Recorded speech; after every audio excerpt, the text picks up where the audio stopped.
बिस्मिल्लाहिर्रहमानिर्रहीम। अस्सलाम वालेकुम माय यूट्यूब फैमिली, कैसे हैं आप सब। मैं हूं फ़ाकिहा और आप देख रहे हैं फूड फिएस्टा बाय फ़ाकिहा। आज हम बना रहे हैं कद्दू का हलवा, जो कि बहुत ही मज़े का लगता है। आप देख सकते हैं कि इसकी शक्ल कितनी खूबसूरत है, खाने में ये बहुत ही ज़्यादा मज़े का है। इंशाल्लाह ताला आपको बहुत ही ज़्यादा पसंद आएगा। रेसिपी को पूरा वॉच कीजिएगा ताकि कोई भी पार्ट आपसे मिस ना हो। रेसिपी पसंद आए तो लाइक का बटन प्रेस करना बिल्कुल भी मत भूलिएगा और ज़्यादा से ज़्यादा शेयर कीजिएगा। तो चलिए स्टार्ट करते हैं आज की मज़ेदार सी रेसिपी। यहाँ पर मैंने एक दरमियाने साइज का कद्दू लिया है। ये बहुत ही ज़्यादा हार्ड होता है। इसको मैंने धो लिया था। इसके बाद इसको आप छुरी के साथ 2 हिस्सों में डिवाइड कर लें। अंदर के बीज हम इसके निकाल लेंगे। उसके बाद हम छुरी से ही इसके स्लाइसेस करेंगे, जिस तरह से खरबूजे के स्लाइस किए जाते हैं। और इसके बाद फिर हम इसके छिलके उतारेंगे। ये बहुत ही ज़्यादा हार्ड होता है, थोड़ा ज़ोर ज़्यादा लगता है इसमें। और ज़रा एहतियात से करना पड़ता है कि आप नाइफ़ जो है वो ध्यान से यूज़ कीजिएगा कि आपको लग ना जाए। इसके बाद इसके जो बीज हैं अंदर से वो हम क्लीन कर लेंगे और इसका छिलका उतार लेंगे। इसका छिलका भी उतारने में बहुत ज़्यादा हार्ड होगा, लेकिन आप छुरी से इसकी बैक साइड से जैसे मैं उतार रही हूँ, इस तरह से अगर आप उतारेंगे तो इंशाल्लाह ताला बहुत ही आसानी से उतर जाएगा। इसको सिर्फ़ काटना मुश्किल है, बनाने में तो हलवे को बिल्कुल भी टाइम नहीं लगता और बहुत ही मज़े का ये हलवा बनकर तैयार होता है। इस तरह से इसको उतारने के बाद हम इसकी सारी जो काशें हैं उनके छिलके उतार लेंगे और फिर इसको हम बारीक काट लेंगे। बारीक काट कर मैंने इसको एक कढ़ाई में डाल दिया है। सारे जब कट जाएँगे तो उसके बाद हमने इसको कढ़ाई में डाल देना है। हमने इनको काटने के बाद नहीं धोना, जब इसकी स्लाइसेस ये हम काशें काटेंगे तो उसके बाद हम इसको वॉश कर लेंगे। इस तरह से बारीक काटने के बाद हमने इसको पानी में नहीं डालना। इसके बाद मैंने इसको हल्की आंच पर पकने के लिए रख दिया है और साथ ही मैं इसमें आधा किलो दूध ऐड कर रही हूँ। मेरे पास यहाँ पर फुल क्रीम मिल्क है, मैंने इसमें डाल दिया है और इसके बाद इसको हम हल्की आंच पर पकने के लिए रख देंगे। इसी दूध में ये हलवा पक जाएगा। बहुत सारे लोग हैं जो कि इस हलवे में दूध नहीं ऐड करते हैं, लेकिन मुझे ये दूध के साथ ही पसंद है और मैं हमेशा इसी तरह से बनाती हूँ।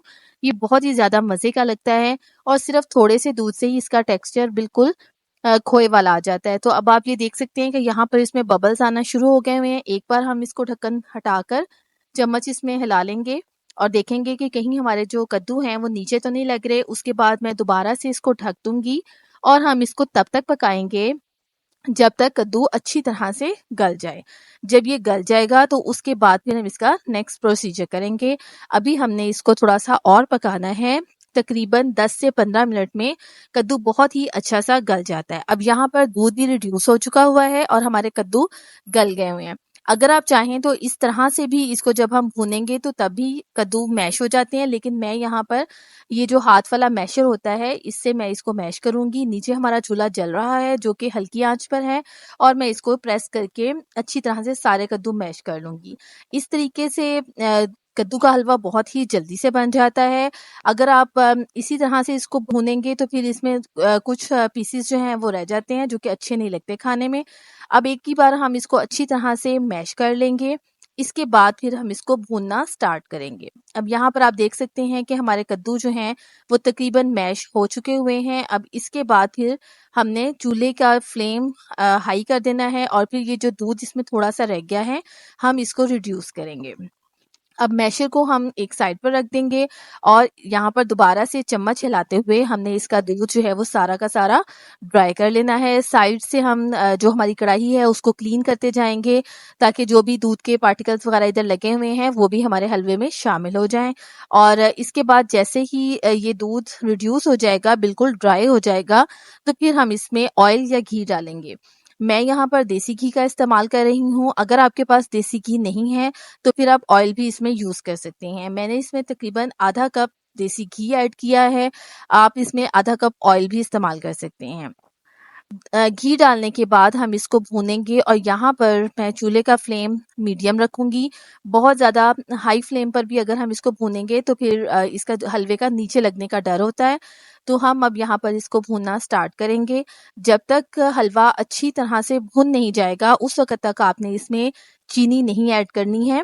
यहाँ पर थोड़ा-सा भूनने के बाद हम इसमें इलायची का पाउडर ऐड करेंगे, जो कि तकरीबन मैंने 4 से 5 इलायचियाँ ली थी। उनको मैंने अच्छी तरह से कूट लिया था, उसके छिलके मैंने अलग कर दिए थे और इलायची का पाउडर मैंने इसमें डाल दिया। इसके बाद फिर हम इसको भूनेंगे और आप देख सकते हैं कि अभी भी ऑयल जो है वो हमारा ऊपर आना शुरू हो गया हुआ है, लेकिन हमने इसको थोड़ा-सा और भूनना है, तकरीबन 7 से 8 मिनट हम इसको लाज़मी भूनेंगे। उसके बाद हम इसमें शुगर ऐड करेंगे। आप देख सकते हैं कि हलवों में तो ज़्यादातर भुनाई का ही काम होता है, क्योंकि अगर हलवा अच्छी तरह से भुना ना जाए तो उसमें कच्चापन महसूस होता है, जो कि खाने में फिर अच्छा नहीं लगता है। अब यहाँ पर मैं इसमें तकरीबन पौना कप चीनी ऐड कर रही हूँ, 3/4 कप मैंने इसमें चीनी डाल दी है। आप इसमें चीनी को कम या ज़्यादा भी कर सकते हैं। अगर आपको ज़्यादा मीठा पसंद है तो आप 1 कप डाल लें, अगर आपको कम पसंद है तो आप आधा कप भी डाल सकते हैं। ये जो मैंने चीनी ऐड की है ये बिल्कुल दरमियाना सा मीठा है, ना बहुत ज़्यादा तेज़ है, ना ही बहुत ज़्यादा कम है। अब इसके बाद हम एक बार फिर से इसको भूनेंगे, ताकि हमारा ऑयल जो है ऊपर आ जाए और ये जो चीनी का पानी सा बनता है ये भी ड्राई हो जाए, और चीनी डालने के बाद हलवे का कलर भी बहुत ही प्यारा सा सुनहरी सा हो जाता है। अब हम इसको यहाँ पर भूनेंगे और इतना भूनेंगे कि फिर हमारा हलवा जो है वो बिल्कुल रेडी हो जाएगा। जैसे ही ये किनारे छोड़ने लगेगा तो इसका मतलब ये होता है कि हलवा भून चुका हुआ है। अब ये देखें, यहाँ पर सारा काम इसका भुनाई का ही है। आपने चम्मच बिल्कुल नहीं छोड़ना, चम्मच मुसलसल हिलाते रहेंगे ताकि हलवा कहीं से भी नीचे ना लगने पाए। आप देख सकते हैं कि साइड पर हमारे ऑयल आना शुरू हो गया हुआ है, इसका मतलब ये है कि हलवा हमारा बहुत अच्छी तरह से भुन गया हुआ है। अब आखिर में हम इसके अंदर बादाम और किशमिश ऐड कर देंगे और इसके बाद सिर्फ और सिर्फ 1 से 2 मिनट के लिए हम इसको दोबारा से चम्मच हिलाएंगे, इसको हल्का सा भूनेंगे और उसके बाद हमारा हलवा सर्विंग के लिए बिल्कुल रेडी है। गर्मियों के मौसम में आप ये हलवा ज़रूर ट्राई कीजिएगा, क्योंकि कद्दू वैसे ही बहुत ही ज़्यादा फ़ायदेमंद होता है और इसका हलवा भी बहुत ही ज़्यादा मज़े का लगता है। और मुझे तो ये कद्दू जो है इतना सालन में मज़े का नहीं लगता जितना इसका ये हलवा मज़े का लगता है। आप भी ज़रूर बनाइएगा और फिर कमेंट करके बताइएगा कि आपको और आपके घर वालों को ये हलवा कैसा लगा है। अब यहाँ पर हमारा हलवा बिल्कुल रेडी है, इसको अब हम डिश आउट करते हैं। इसकी लुक बिल्कुल ऐसे है जैसे अंडे का हलवा होता है, लेकिन खाने में ये बहुत ही ज़्यादा टेस्टी है। आप ज़रूर बनाइएगा। डिश आउट करने के बाद आखिर में हम इसके ऊपर एक बार फिर बादाम ऐड कर देंगे और किशमिश ऐड करेंगे और उसके बाद ये हलवा जो है वो बिल्कुल तैयार है। इसको गरम-गरम सर्व कीजिएगा, क्योंकि हमने इसमें घी डाला है और ये ठंडा बिल्कुल भी अच्छा नहीं लगेगा।